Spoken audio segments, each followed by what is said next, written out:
బాగున్నారా దేవుని బిడ్డలారా? ఈ ఉదయకాలం దేవుడు మనకిస్తున్న వాగ్దానం చదువుకుందాం. మన పరిశుద్ధ గ్రంథాలు తెరిచినట్లయితే కీర్తనల గ్రంథం 6వ అధ్యాయం 9వ వచనం, యెహోవా నా విన్నపము ఆలకించి ఉన్నాడు, యెహోవా నా ప్రార్థన అంగీకరించును. దేవునికి స్తోత్రం. దేవుని బిడ్డలారా, 11 నెలలు దేవుడు తన కృపలో మనల్ని భద్రపరుచుకున్నాడు కదా. సంవత్సరం చివరిలో మనం ఉన్నాం.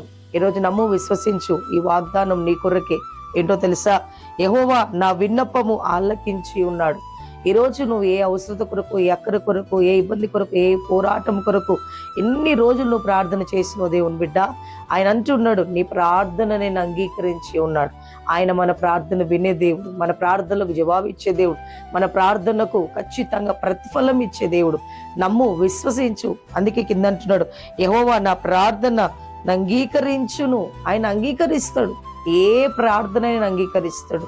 దేవుని బిడ్డలారా, ఈ సంవత్సరంలో దేవుడు ఖచ్చితంగా ముగింపు వరకు నీ పట్ల దేవుడు మేలు చేయబోతున్నాడు, నీ పట్ల అద్భుతం చేయబోతున్నాడు, నీ పట్ల ఆశ్చర్యకార్యం చేయబోతున్నాడు.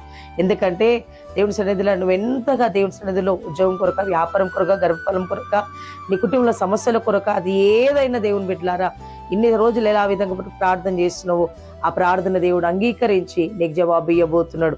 నమ్ము, విశ్వసించు, ఈ వాగ్దానం చదువుకో, ప్రతిరోజు విను, ఆదరించబడు, ఓదార్చబడు, ప్రతిరోజు ధైర్యం పొందుకో, దేవుని సన్నిధిలో ఏడువు, ఓజాడు. ప్రార్థన చేసుకుందాం. తండ్రి నీకు స్తోత్రం. ఎంతమంది బిడ్డలు ఈ మాటలు విని ఉన్నారో వారిని దీవించండి, ఆశీర్వదించండి. వారి ప్రార్థన ఆలకించి నువ్వు వారికి జవాబు ఇవ్వబోతున్నావు, అద్భుతం చేయబోతున్నావు. ఈ దినమంతా వారి కృపలో అయ్యా, వారి కుటుంబంలో, వారి ఉద్యోగంలో, ప్రయాణంలో, సమస్తంలో నీ కృపను వారికి తోడుగా ఉంచండి. నీ నూతన కార్యాలు వారి పట్ల ఈ దినం మీరు కలగ చేయండి. వారి కుటుంబాలను బ్లెస్ చేస్తూ యేసు నామమున ప్రార్థిస్తున్నాను తండ్రి, ఆమేన్. May God bless you. దేవుడు మీ అందరిని దీవించును గాక. ప్రతిరోజు ఈ యూట్యూబ్ ఛానల్ సబ్స్క్రైబ్ చేసుకోండి, వినండి, ఆలకించండి. Praise the lord.